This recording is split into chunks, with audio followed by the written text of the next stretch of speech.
Chers participants et assistants à ces forums contre les partis de la haine et Marine Le Pen.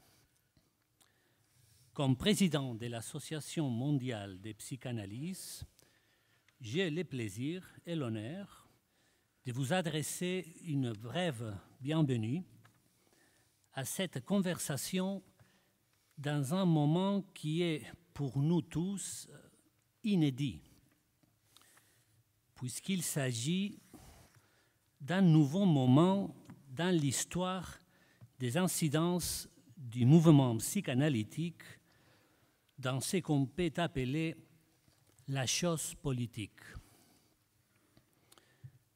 En effet, tel que Jacques-Alain Miller l'a signalé samedi dernier dans un autre forum à Bruxelles,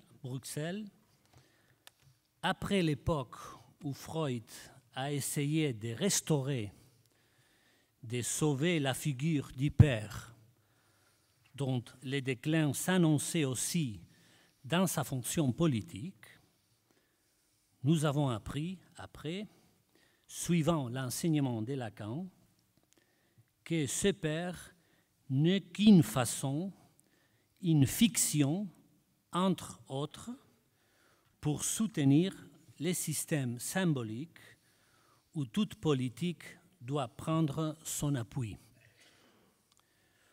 Nous avons appris qu'il y a des inventions diverses pour accomplir cette fiction nécessaire.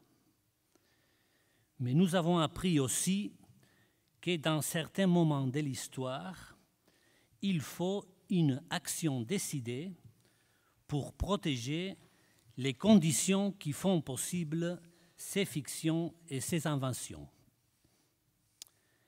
Cela justifie que les psychanalystes de l'Association mondiale des psychanalystes prennent aujourd'hui, pour la première fois et d'une façon explicite au nom de son expérience, une position claire et décidée dans une conjoncture où les libertés de la parole, son sujet même, sont en danger de disparaître face à ces discours de la haine et de l'exclusion radicale de l'autre.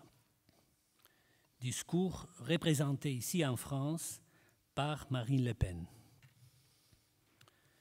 Les paradoxes, plus tragiques qu'ironiques, est que ces discours de la haine, parasites dans son principe même, soient aujourd'hui admis ouvertement comme une option politique entre autres, qu'il soit possible de les comptabiliser avec un nombre de votes dans des élections démocratiques, soit au premier ou au deuxième tour.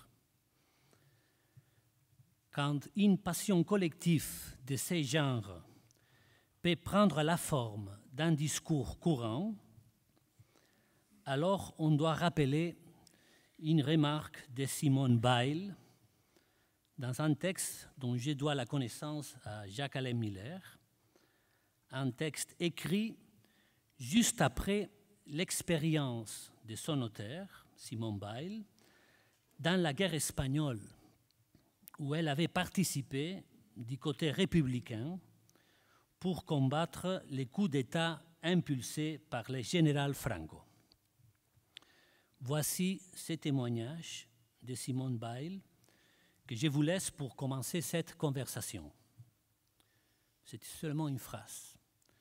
Si une seule passion collective saisit tout un pays, le pays entier est unanime dans les crimes. Bon travail.